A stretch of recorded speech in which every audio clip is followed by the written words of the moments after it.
Kenapa Yesus selalu dekat dengan kasih karunia? Karena Yesus berkata gini, makananku adalah melakukan kehendak Bapa dan menyelesaikannya.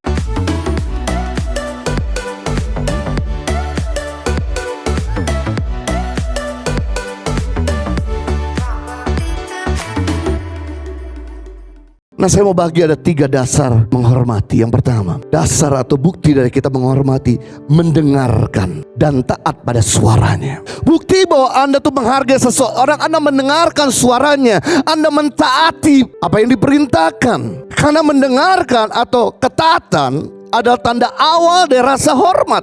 Waktu Anda taat sama orang tua membuktikan bahwa Anda hormat sama orang tua. Waktu Anda mendengarkan Tuhan, bukti bahwa Anda menghormati Tuhanmu. Waktu Anda tidak mendengarkan pemimpinmu, membuktikan bahwa Anda tidak menghormati pemimpinmu. Waktu Anda tidak taat kepada Tuhan, membuktikan Anda tidak hormat sama Tuhan. Jadi tanda awal dari Anda hormat, Anda mendengarkan dan taat sama perintahnya. Dan ini yang agak sedikit aneh. Ketaatan bukan merupakan program utama yang Tuhan injek ketika kita lahir di dunia ini. Ketaatan bukan merupakan program utama yang Tuhan invest ketika kita lahir di dunia ini.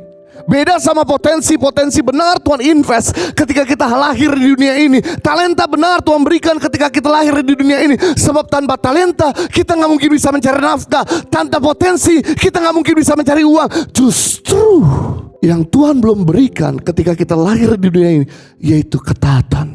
Sebagai bukti, manusia pertama yang Tuhan ciptakan, Adam dan Hawa, ketika mereka ada di dunia ini, Tuhan berkata semua tanaman di tempat ini boleh kau makan buahnya kecuali satu, pohon pengetahuan yang baik dan jangan kau makan.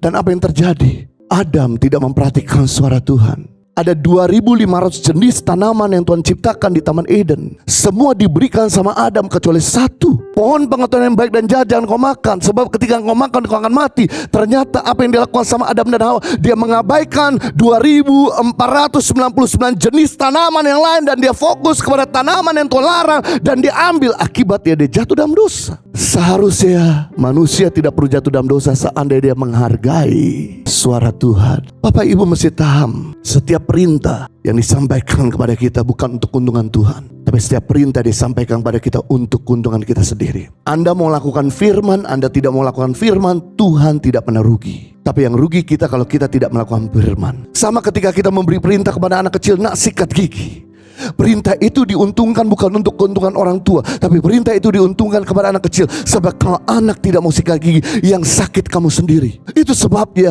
kita perlu belajar respect. Saudara, saya beritahu, Tuhan memberikan kepada kita kehendak bebas untuk kau memilih, untuk kau mengambil keputusan, untuk kau mau melakukan atau tidak melakukannya. Saya beritahu sama saudara, Tuhan itu menciptakan kita, saking Dia menghargai kita, Dia memberikan pada kita kehendak bebas. Dia menciptakan kita bukan seperti robot yang terkekang, terprogram, yang harus dipaksakan. Dia memberikan pada kita kehendak bebas. Itu sebabnya Dia sangat menghargai keputusan kita. Tapi kita yang diberikan kehendak bebas, hargai setiap keputusanmu, karena because your choice determine your future. Keputusanmu akan menentukan masa depanmu. Kau hidup hari ini adalah hasil rangkaian dari perbuatanmu di masa lalu. Itu sebabnya penting di sini untuk kau mengerjakan apa yang Tuhan katakan dan Tuhan kerjakan, agar kita dekat dengan kasih karunia Tuhan. Begitu kita mengerjakan apa yang Tuhan katakan, apa yang Tuhan kerjakan, maka kita dekat dengan kasih karunia. Begitu kita